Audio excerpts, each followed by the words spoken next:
is the opinion that only Allah can judge based on the Murjiah opinion that Iman is only in the heart and not actions? And are these people who follow this opinion today modern day Murjiah?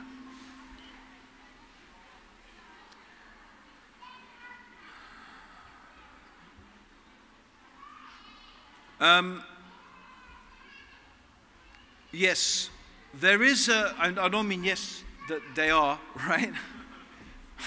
What I mean is that there is this idea, or who are the Murjiah anyway? The Murjiah are a group of people who believe that Iman is constant, and that Iman is just, or faith is something you have, and that your Iman and my Iman is the same as the Iman of Rasulullah sallallahu alayhi wasallam and Abu Bakr and Jibreel.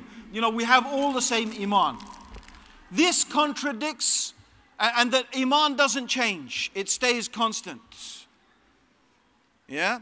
So this contradicts what we know from the Quran itself, from the teachings of the Prophet sallallahu alaihi wasallam, and from the understanding of all of the companions. As many as we know that they agreed that Iman increases with obedience to Allah and it decreases with disobedience to Allah. So Iman is something that increases and decreases.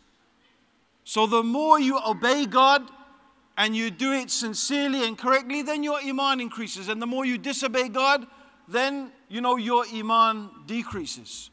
But brothers and sisters, I want you, for those of you who listened to my talk yesterday, you will understand what I'm trying to say. Because you may see from a person the outward manifestation, or outwardly you may see them doing a deed. For example, a person may pray only their obligatory prayers. You don't see them praying any extra prayers. Maybe you don't see them fasting a lot or giving a lot of charity. Let me mention this hadith. I mentioned it yesterday. I will mention it again. That a woman, the companions of the Prophet asked the Prophet sallallahu alaihi wasallam about a certain woman. They said, there is a woman who prays a lot of extra prayers, and she does a lot of extra fasting, and she gives a lot in charity, but she has a bad tongue and she abuses her neighbors. The Prophet sallallahu alaihi wasallam said, she is a person of hellfire. And they asked about a person, a woman, she doesn't do a lot of extra prayers. She doesn't do extra fasts. She gives small and insignificant things in charity, but she never speaks bad about people. The Prophet said, sallallahu alaihi wasallam, she's a person of paradise. So the point here is, brothers and sisters, that your Iman increasing and what we call good deeds is not necessarily based upon the quantity. It could be, or maybe even often is, based upon the quality. And the quality of a deed is how it transforms you internally. And that's not something you can see really easily. You can't look into a person's heart. Okay, you can see certain things. They say bad things that, you know, what's in the heart is going to show itself on the limbs sooner or later. But this is not necessarily something that is easy to judge. Even a person may do something bad, and I give you another example. There was a man.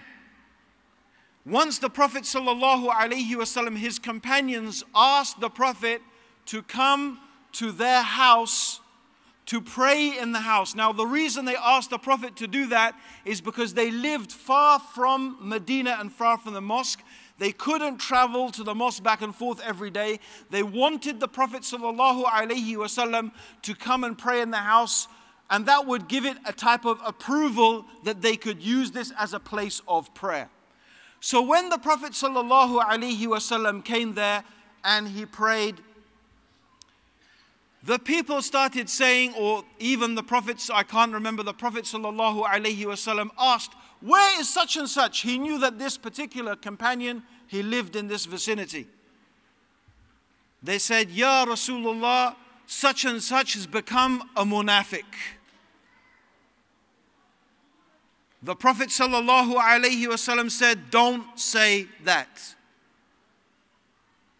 They said, Ya Rasulullah, we never see him except he is always with the munafiqun, the hypocrites.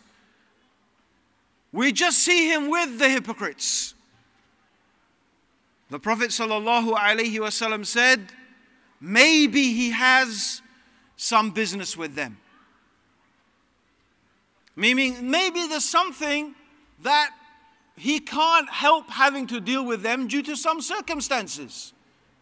But the Prophet sallallahu alaihi wasallam knew about this individual, that he loved Allah and he loved the Messenger. So this is very important, that it's not always easy just to judge a person straight away by what you see from them. This is a very important lesson. So, yes, brothers and sisters, this saying, only God can judge me, again, it could be a type of excuse, as I said, and I already mentioned my whole lecture was really about that. A person does evil, they say, oh, the faith in my heart. Well, if you have faith in your heart, we'll see you. Generally, that's the reality. If you really have faith, right? My beard is in my heart. My hijab is in my heart. Really. Where did you get that from, this idea that the beard's on your hairy heart or whatever, right? No, okay, there may be circumstances and Allah knows best. And Allah knows best. I don't make a judgment. If I see a sister without hijab, I don't make some judgment about her. Astaghfirullah, look at that, Or a brother without a beard, or I make a judgment. Or no, why would you do? You don't know what state of knowledge they are, whether they know, whether they don't know. We don't know what they're going through. So we shouldn't make judgments about people like that. It's not right just to make judgments about people. That's certainly correct. We shouldn't do that. Yeah? But if you talk to the person, for example, and mashallah, the brother works in, a halal meat shop, right? And even the people there are saying, why don't you grow your beard, brother, right? And he's not doing it. He says, the beard's in my heart, right? And you can't, what possible reason is there for not him to do what the Prophet sallallahu alaihi wasallam told him to? Or the same with the sister. Then you see the circumstances different. Then of course you're going to start making a judgment about that person. So here's the thing, is that we shouldn't make snap judgments. We shouldn't be quick to judge people. We should always be people of empathy. This is very important.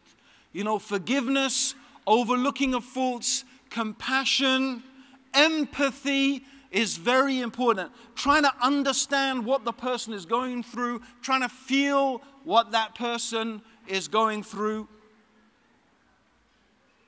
So these are the type of qualities that we need to have in respect to our Muslim brothers and sisters.